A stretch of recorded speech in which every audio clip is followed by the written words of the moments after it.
Hi, I'm Max Wexler with the Fiercely Independent Network. We're here at the Kleinhardt James Center for the Arts, and we are covering some of the Sunday panels that are going on here. I guess what comes up for me is just the power of storytelling and like having a voice and helping others have a voice. And so, if that inspires you and you're, clear on that and want to pursue it at all costs, it's very challenging and competitive. But if you're focused on that, then strong recommend as a life choice.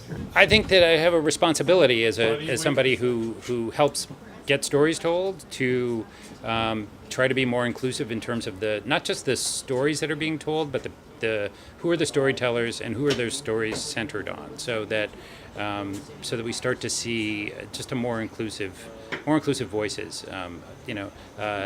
People of color, women, telling stories, writing stories, directing, and that those stories are centered on characters who we're not accustomed to seeing. You should keep all of the things in your movie that make it unusual and distinct and a little bit edgy and a little bit prickly and a little out there, because if you take all the edges off, then it's just bland. But if you look at Get Out or La La Land or Moonlight, those are movies that couldn't have been made by any other group of people. They were nobody gave them too many notes. Nobody tried to make them too safe. Those were really independent voices.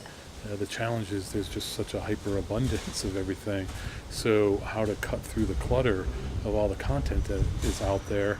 And I think it actually puts a premium on having a voice and being distinctive and being diverse. And so I think it's a good time for expanding who gets to tell stories and what those stories are about. So technology, again, has democratized the filmmaking, content creating process. Anybody can make anything for no money on your phone with a laptop and Final Cut, and you can upload it. And, but you have to make it good. But that's what I was going to say. Therefore, there's a tsunami of stuff out there. So what's going to make your thing, really cut through the clutter and that's what I'm saying. Hang on to your voice. Create a community? It's exactly what you're saying. Like if you create interesting characters, you will get interesting actors. So don't make movies about issues. Make movies about people. Content is increasingly accessible on all platforms to you, your computer, your phone, your smart TV, whatever. I watch most of the indie films that I watch them at home on my TV.